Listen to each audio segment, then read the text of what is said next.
ദൈവനാമം മഹത്വപ്പെടുമാറാകട്ടെ. കർത്താവായ ദൈവം നമുക്ക് ഓരോ വചനങ്ങൾ തരുമ്പോൾ ആ വചനം നമ്മുടെ ജീവിതത്തിൽ നമ്മളത് സ്വീകരിക്കുമ്പോൾ, അത് ചെയ്യുമ്പോൾ മാത്രമാണ് അത് അനുഗ്രഹമായി മാറുന്നത്. നിത്യജീവിതത്തിൽ പലപ്പോഴും നമ്മൾ കാണാറുണ്ട്, മനുഷ്യൻ പെട്ടെന്ന് ചൂടാകുന്നു, പെട്ടെന്ന് കോപിക്കുന്നു.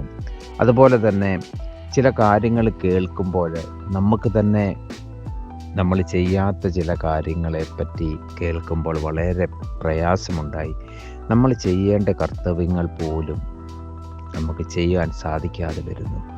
ഇതൊക്കെയും നമുക്ക് ഒഴിവാക്കാൻ പറ്റാത്ത കാര്യങ്ങളാണ്. മറ്റുള്ളവരുടെ നാവിനെയോ മറ്റുള്ളവരുടെ പ്രവൃത്തിയോ നമുക്ക് ഒഴിവാക്കാനായിട്ട് സാധിക്കത്തില്ല. പക്ഷെങ്കിൽ നമ്മുടെ ഹൃദയത്തെ നമുക്ക് മാറ്റുവാനായിട്ട് സാധിക്കും. ഇവിടെ കർത്താവ് ഇത് നമ്മളെ പഠിപ്പിച്ചു തരുന്നത് സദൃശവാക്യങ്ങളുടെ പുസ്തകം 12:16 പോഷന്റെ നീരസം തൽക്ഷണം വെളിപ്പെടുന്നു, വിവേകമുള്ളവനോ ലജ്ജ അടക്കി വെക്കുന്നു.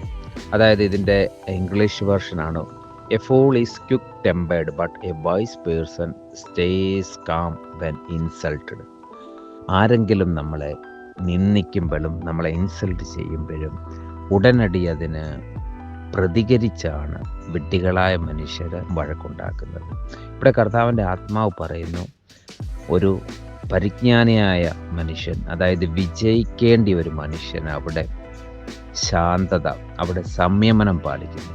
അത് ഉള്ളിലേക്ക് പോലും ചെല്ലാതെ ആ നീരസത്തെ അവിടെ കട്ട് ചെയ്ത് കളയുന്നു. ഇതിന് കർത്താവിൻ്റെ കൃപ ലഭിച്ചെങ്കിൽ മാത്രമേ സാധിക്കത്തുള്ളൂ. അതുകൊണ്ട് ആണ് നമ്മൾ പ്രാർത്ഥിക്കേണ്ടതും കർത്താവിൻ്റെ വചനം ശ്രദ്ധിക്കേണ്ടതും അതനുസരിക്കേണ്ടതിൻ്റെയും ആവശ്യകത.